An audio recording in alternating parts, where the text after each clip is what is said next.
What skills should you learn to get ahead in your career or business? Most people are getting it wrong. They chase quick wins, look for high-income skills, or follow the latest trends that everyone is talking about. Here's the problem. When you start with a list of good skills, you are missing the point. It's like packing your bags for a trip without even knowing where you're going. Are you headed to a mountain village, a beach resort, or a fashionable city like Paris? Your destination or your goals should drive your choice of skills and not the other way around. So instead of asking, what skills do I need to learn? Start by figuring out what you want to achieve. Once that is clear, you'll know exactly what skills you need. Hi, I'm Angela from GrowthGarden. In this video, we'll be sharing a step-by-step process to help you find the right skills for your unique path. This approach was inspired by some really good books, and I've combined and adapted the ideas over my 25 years in corporate and business. If you're interested in learning more, I've included links to those book summaries in the description. I believe that this process can help you to discover and develop skills that truly matter to your success. Earlier, we said that it's ineffective to start with the skills that you want to learn. So, what's the better way? Most people start by asking, what skills are in demand right now? They search for high-income skills, browse job postings, or ask around for advice. But this approach leaves you with a list of skills with no context. For example, should you learn AI, coding, or data science just because they're popular? Or should you focus on broader skills like market analysis, negotiation, or problem solving? It's like throwing darts blindfolded and hoping that something will stick. When you combine your passion with something that's useful to others, the intersection is called the point of convergence. And this is where you want to focus on when you think about the skills to learn. Because when you reach this point of convergence, this is where you can find your sweet spot, where you can do something that you love, are great at, and is of value to other people. In other words, you can make money doing what you love and have a positive impact. So, the point of conversion is your ultimate end goal for learning valuable skills. But let's return to the here and now. Where do you even start? Instead of creating a laundry list of skills, think of your career path like a journey. We're going to walk through a 3-step process to help you identify the direction to take, narrow it down into a minimum viable project, and start developing skills that will bring you real results within the next few months. Sounds good? Let's dive deeper. Step 1 is about defining your goals and what you want. If you already know exactly where you want to go in your career, like entering a specific industry or building your own restaurant, that's great. You can totally skip this step. But if you're still lost, let's just take a moment to figure out where your point of convergence might be. We don't need to get crystal clear at this point. You just want a rough idea or direction to head toward. And we're going to do that by answering this question. Is there a specific domain, industry, or role that already interests you? And if so, why?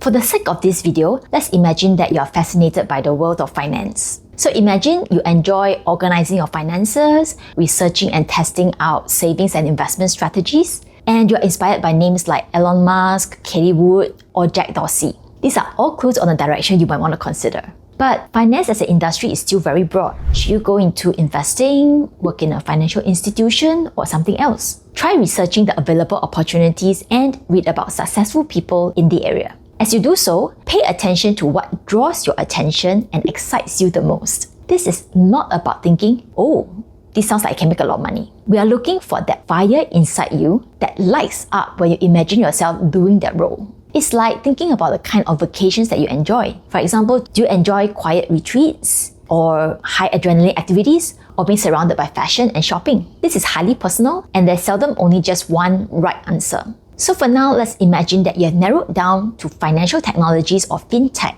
because you really like using them in your own finances and you have some ideas on how to improve them. This is a good starting point for us to move to the next step, which is to create a mini project. Back to our travel analogy. This step is about choosing a specific destination based on your travel needs, packing your bags, and starting the journey. So you're interested in fintech, but you don't know exactly what to pursue. Well, I found that the best way forward is to narrow down into a mini project that you can complete in 3 to 6 months. Do some research to come up with a list of potential projects. For example, some quick research can give you a list like this, ranging from app prototype to interning at a fintech company. By the way, I came up with this list in like 5 seconds using ChatGPT, so it's really easy to get the ball rolling with some ideas. But you do need to choose and scope out a project that is specific, actionable, and can be completed in 3 to 6 months based on your skills, circumstances, and interests. Here are 3 questions to help you refine your choices. First, which projects are most likely to bring you towards your goals? Second, what truly excites you? As you go through the list of projects, some of them will probably jump out at you. Just circle them out. Third, what is viable based on your current skills and resources? Remember, we want to finish this project in 3 to 6 months. So let's say you're interested in fintech, but you have not done any coding or app development in your life before. So based on the 3 questions, probably only 2 of the items will be viable. So you decide to try out the fintech blog by focusing on stories and hacks of how successful people have gone into the fintech industry and built their fintech careers. Now that you have a specific project, it is much easier to figure out the skills that you need because you'll be thinking in terms of the milestones or activities that you must achieve.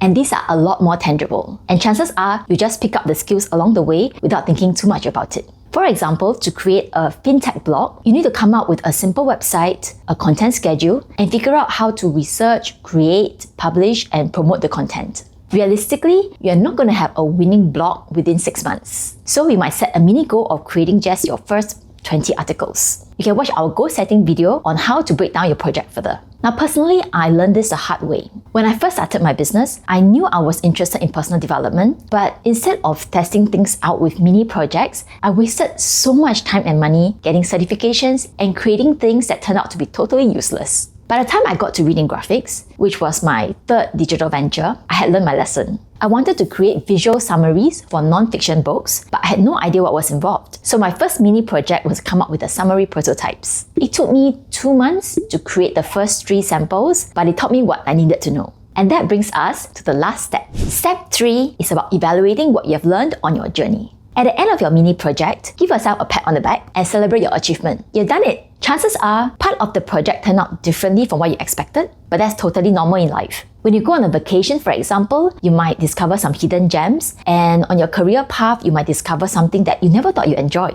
So pause to reflect. What did you learn? Did the experience meet your expectations? What did you enjoy? More importantly, do you want to continue in this area, or do you prefer to use what you have learned to explore a different area?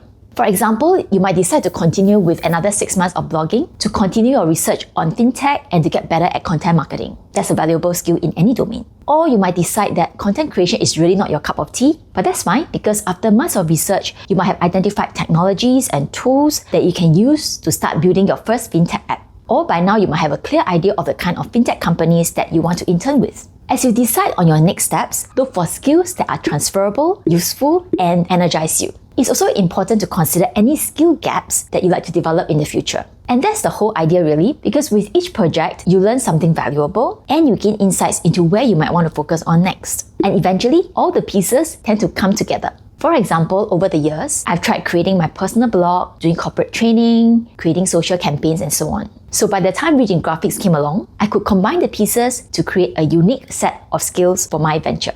Now, you might ask, Angela, isn't it a waste of time and effort to keep doing new projects? Well, the projects do take time, but your efforts are not wasted if you follow the 3 steps that we just discussed. Because along the way, you'll be acquiring practical skills and insights, which won't be possible if you're just attending lessons or doing research alone. In fact, if you just browse aimlessly, you might find 3 to 6 months just slipping by with nothing to show for it. A project-based approach pushes you to achieve specific goals and therefore is more likely to deliver concrete results. I can confidently say that such experiences are useful because when I hire people, both in my corporate role previously and now in my business, I don't just look at their qualifications. I'm more interested if they have delivered actual results and if they show the willingness to learn and adapt. So if you have created your own channels, apps, or volunteered with some related companies, you will have a real advantage over other people with only paper qualifications. Remember, this approach is all about hands-on learning and discovering your unique path to success. It's not about following a predetermined list of skills from other people.